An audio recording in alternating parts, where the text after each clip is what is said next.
मैं एक सन्यासी हूं और एक सन्यासी होने के नाते सच बोलने का साहस करता हूं।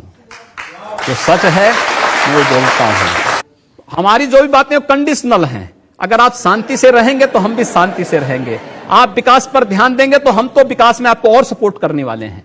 हमारे यहां भारत के अंदर मैं तो आप चाहता हूं सिर्फ आप जनता से आज इतना वादा कर दें कि अब इस तरह के भड़काने वाले बयान नहीं देंगे, आप आग लगाने का काम नहीं करेंगे और वाकई में सबको साथ लेके चलेंगे।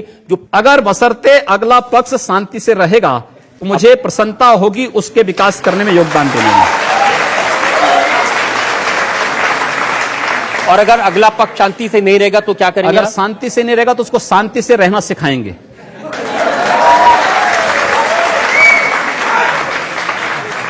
बंदूक के दम पर, मार के दम पर। जो जिस भाषा को समझेगा उस भाषा से समझाएंगे। नहीं, ये कालिक मुंह पे नहीं लगना चाहिए। इसको हटाइए, और अगर इसको हटाओगे नहीं तो पाकिस्तान समर्थक तत्व बेमौत मारे जाएंगे, उनको कोई बचाने वाला नहीं मिलेगा। पाकिस्तान प्यारा है, वो पाकिस्तान में जाएं।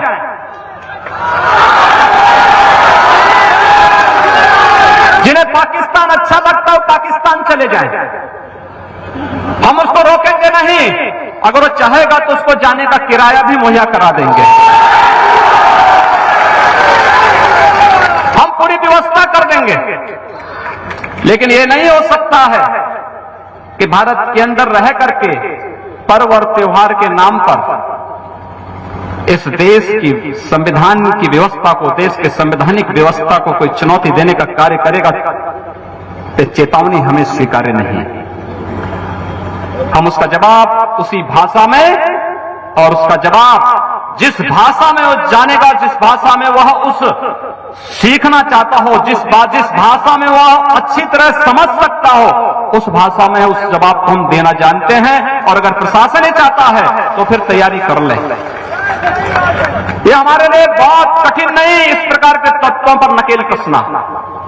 एक झटके में सब काम ठीक हो जाएगा और प्रशासन तय कर ले। लेकिन भारत के संविधान के प्रति अटूट निष्ठा होने के नाते हम चाहते हैं कि प्रशासन की जिम्मेदारी है, प्रशासन इस कार्य को करे। अपराध है। मैंने ये कहा कि अगर कोई हमारा जलाएगा तो वो सुरक्षित नहीं बैठेगा। हम फिर इस बात की प्रतीक्षा नहीं करेंगे कि प्रशासन आएगा, हमारी बात को सुनेगा और फिर वह अपने तरीके से फैसला लेगा। प्रशासन रोकें अन्याय। मैं फिर कहता हूं ना कि अन्याय किसी के साथ न हो, लेकिन हम अन्याय सहेंगे भी नहीं। ये हमारे लिए बहुत कठिन नहीं इस प्रकार के तत्वों पर नकेल कसना। एक झटके में सब काम ठीक हो जाएगा। सच को स्वीकार करना पड़ेगा। ऐसा सच आप कहते हैं कि अगर एक हिंदू का खून बहेगा तो हम 10 मुसलमान का खून बहाएंगे। 2007 का गोरखपुर में कैसे आपके मुंह से मशीन गन से भी ज्यादा आग निकल रही है, आपको सुनवाते हैं। अगर एक हिंदू का खून बहेगा तो एक हिंदू के खून के बदले आने वाले समय में हम प्रशासन से एफआईआर दर्ज नहीं करवाएंगे, बल्कि कम से कम 10 ऐसे लोगों की हत्या उससे करवाएंगे जो लोग सर्वोच्च व्यवस्था में है, जो कानून बनाती है। आप लोगों से कह रहे हैं कि हम एफआईआर दर्ज नहीं करवाएंगे, अगर एक मारेगा तो हम 10 मारेंगे। आप गब्बर सिंह हैं कि हमने प्रशासन से इस बात को अगर एक हिंदू को मारेंगे तो 100 को हम भी मारेंगे। वह जिस प्रकार का व्यवहार करेगा उसका 100 गुना हम लोग करेंगे। यहाँ से ही तो वापस करेंगे, लेकिन कर कौन पाएगा? जिसकी भुजाओं में ताकत हो। इसका जवाब भी दीजिए। मैं एक सन्यासी हूं। अगर हमें शास्त्र का प्रशिक्षण दिया गया तो शास्त्र के साथ साथ शस्त्र का भी। अगर हमारे हाथ में एक हाथ में माला है तो दूसरे हाथ में हम भाला लेकर के भी चलते हैं। कि इस प्रकार के अन्याय का प्रतिकार करना, मुझे लगता है जब कानून और व्यवस्था फेल हो जाती है, जंगल राज हो जाता है, तो जंगल राज का जवाब जैसे को तैसा देने की तैयारी होनी ही चाहिए। एक अधिवक्ता था, वो जाके कोर्ट में एक अपील कर दिया। उसने कहा कि उत्तर प्रदेश में और जगह तो हिंदू बालिकाएं जाती होंगी, लेकिन गोरखपुर में मुस्लिम बालिकाएं हिंदुओं के घर में आती हैं।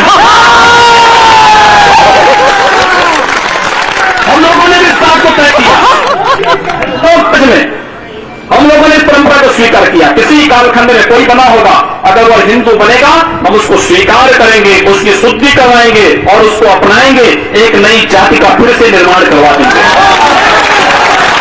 कोई जाति भी नहीं बना देंगे, हम लोग स्वीकार करेंगे। और हम लोगों ने तय कर रखा है कि अगर वह एक हिंदू बालिका को ले जाएंगे तो कम से कम 100 मुस्लिम बालिकाओं को प्रशासनिक व्यवस्था पूरी तरह फेल हो चुकी है, जहां पर वो किसी चीज को सुनने को तैयार नहीं है। गोरखपुर में दर्जनों व्यापारियों की दुकानें आग लगाई जा चुकी थी। एक व्यापारी की हत्या सरेआम इसलिए कर दी जाती क्योंकि एक हिंदू बालिका को जबरन मुहर्रम का जुलूस उस बालिका के साथ जबरन करने का प्रयास करता और वो व्यापारी उसको बचाने के लिए आता है, तो उसकी हत्या सरेआम पुलिस की जीप से खींच करके चाकू से गोंद करके उसकी हत्या कर दी जाती है। कोई इस बात को सुनने को तैयार नहीं। अगर मैं सड़क पर ईद के दिन नमाज पढ़ने से रोक नहीं लगा सकता तो मुझे कोई अधिकार नहीं कि मैं थानों में जन्माष्टमी के पर्वों को रोकूं। कोई अधिकार नहीं।